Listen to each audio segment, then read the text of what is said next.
प्रदेश में अपराध और अपराधियों का सफाया करने का दौर चल रहा है, तभी तो एक के बाद एक एनकाउंटर किए जा रहे हैं। अतीक हो या मुख्तार, इनको जड़ से उखाड़ फेंकने की योगी और उनकी पुलिस ने जैसे कसम खा ली है। अतीक का परिवार तो मिट्टी में मिलने की कगार पर खड़ा ही है। धीरे धीरे मुख्तार के गुर्गों को भी ठिकाने लगाया जा रहा है। इसके साथ साथ कई और अपराधी भी यूपी पुलिस की रडार पर हैं। खबर यूपी के मुजफ्फरनगर से सामने आई है, जहां पर एक और बदमाश का एनकाउंटर किया गया है। बताया जा रहा है ये बदमाश 50,000 का इनामी था और इस पर पूर्व क्रिकेटर सुरेश रैना के रिश्तेदार की हत्या का आरोप है। कुख्यात बदमाश का नाम राशिद है। पिछले 2 साल से ये वांटेड था। पुलिस को इसकी सरगर्मी से तलाश थी। आखिरकार 2 साल के लंबे वक्त के बाद बदमाश राशिद को पुलिस ने ठिकाने लगा दिया है। ये मुठभेड़ शाहपुर थाने के पास हुई। शाहपुर पुलिस और मुजफ्फरनगर एसओजी ने जॉइंट ऑपरेशन चलाया, जिसमें राशिद मारा गया। आपको बता दें, राशिद राजस्थान का रहने वाला था और साल 2020 में पठानकोट में डकैती के दौरान सुरेश रैना की बुआ और फूफा समेत 3 लोगों की हत्या का आरोपी है। ये हमला उसने तब किया था जब रैना के रिश्तेदार आराम से छत पर सो रहे थे। डकैती की वजह से इस पूरे हत्याकांड को अंजाम दिया गया था। पुलिस को उसकी तलाश काफी वक्त से थी और इसीलिए उस पर 50,000 का इनाम घोषित कर रखा था। पुलिस को राशिद के पास से एक रिवॉल्वर, तमंचा और जिंदा कारतूस बरामद हुए हैं। बताया ये भी जा रहा है कि राशिद एक ऐसे गैंग में शामिल था जो सिर्फ लूटपाट किया करते थे और लूटपाट के लिए हत्या तक को अंजाम दे दिया करते थे। लेकिन रैना के रिश्तेदार का मामला हाई प्रोफाइल हुआ तो पुलिस ने राशिद को पकड़ने के लिए एडी चोटी का जोर लगा दिया। नतीजा सबके सामने है। अब इस पूरे मामले पर मुजफ्फरनगर के एसएसपी संजीव सुमन ने क्या कुछ कहा, जरा सुनिए। आज थाना शाहपुर को एक मुखबिर सूचना प्राप्त हुई, जिसमें मुखबिर द्वारा ये बताया गया है कि बावरिया गैंग के कुछ एक्टिव मेंबर्स थाना शाहपुर में आकर के रुके हुए हैं। वो 3-4 दिनों से रुके हुए हैं, लगातार रेकी कर रहे हैं और हो सकता है किसी बड़ी घटना को अंजाम दें। इस सूचना को तत्काल एसओजी प्रभारी से अवगत करवाया गया। एसओजी प्रभारी और थानाध्यक्ष दोनों की ज्वाइंट टीम ने मिलकर एक ज्वाइंट ऑपरेशन लॉन्च किया। वहां पे मुखबिर के माध्यमों से और भी सूचना एकत्रित की गई, लोकल से बातचीत की गई और वहां पे ज्वाइंट चेकिंग अभियान चलाया गया। ये प्रक्रिया लगभग दिन भर चल रही थी। अभी लगभग 1 घंटे पहले जब चेकिंग चल रही थी तो एक बाइक वहां से आती दिखी। उसे जब रोकने का प्रयास किया गया तो उस पर से 2 अपराधी पुलिस के ऊपर फायरिंग करते हुए ईख के खेत के अंदर भागे।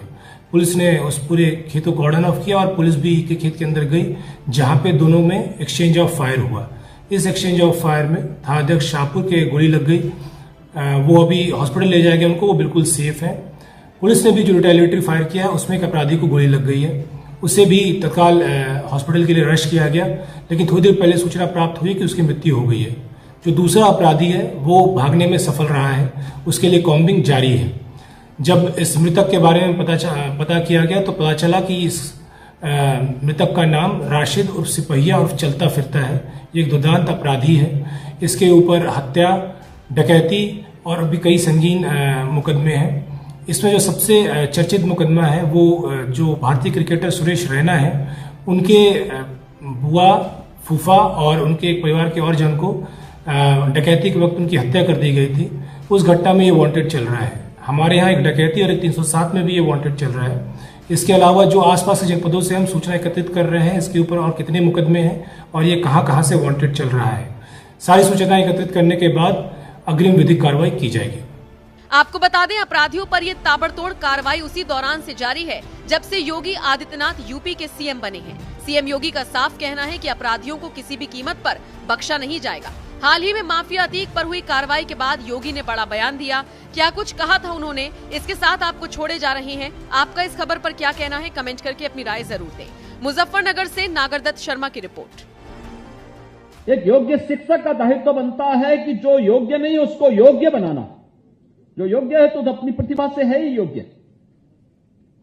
लेकिन अगर आप कोई कमजोर बच्चे को योग्यता की श्रेणी में ला देते हैं, ये आपकी उपलब्धि होगी। अगर आपका बेहतरीन संवाद है और एक रचनात्मक और सकारात्मक सहयोग आप इन बच्चों के लिए उपलब्ध करवा रहे हैं, तो बच्चा आजीवन आपको सम्मान करेगा, आजीवन आपको सम्मान करेगा। अन्यथा समय और वक्त ये किसी को बख्शता नहीं है। याद रखना, ये हर व्यक्ति के कर्मों का फल उसे उसके रहते हुए ही दे भी देता है, बता भी दे देता है। आज आप देख रहे होंगे ना, प्रदेश भर में जो माफिया पहले सत्ता को अपना सरपरस्त मानते थे कुछ नहीं, और आज उनकी क्या दुर्गति हो रही है, क्या दुर्गति हो रही है उनकी, किस स्थिति में पहुंच रहे हैं, कैसे उनको सजा हो रही है, कैसे उनकी सजा होने पर आज प्रदेश भर में और देश भर में तालियां बजती हैं, लोग खुशहाली मनाते हैं कि इस पापी को सजा हो गई, अच्छा हुआ। ये जानते हैं व्यक्तिगत रूप से हम में से किसी का उसने नुकसान नहीं पहुंचाया होगा, जिस क्षेत्र विशेष में उसने किया होगा, लेकिन पीड़ित हर व्यक्ति था इस बात को लेकर के, क्योंकि अत्याचारी है, अन्यायी है, और अत्याचारी और न्याय के साथ कभी व्यक्ति कभी खड़ा नहीं होता, समाज कभी उसके साथ खड़ा नहीं होता, आने वाली पीढ़ियां कभी उसके साथ खड़ी नहीं होती। जो व्यक्ति गलत करेगा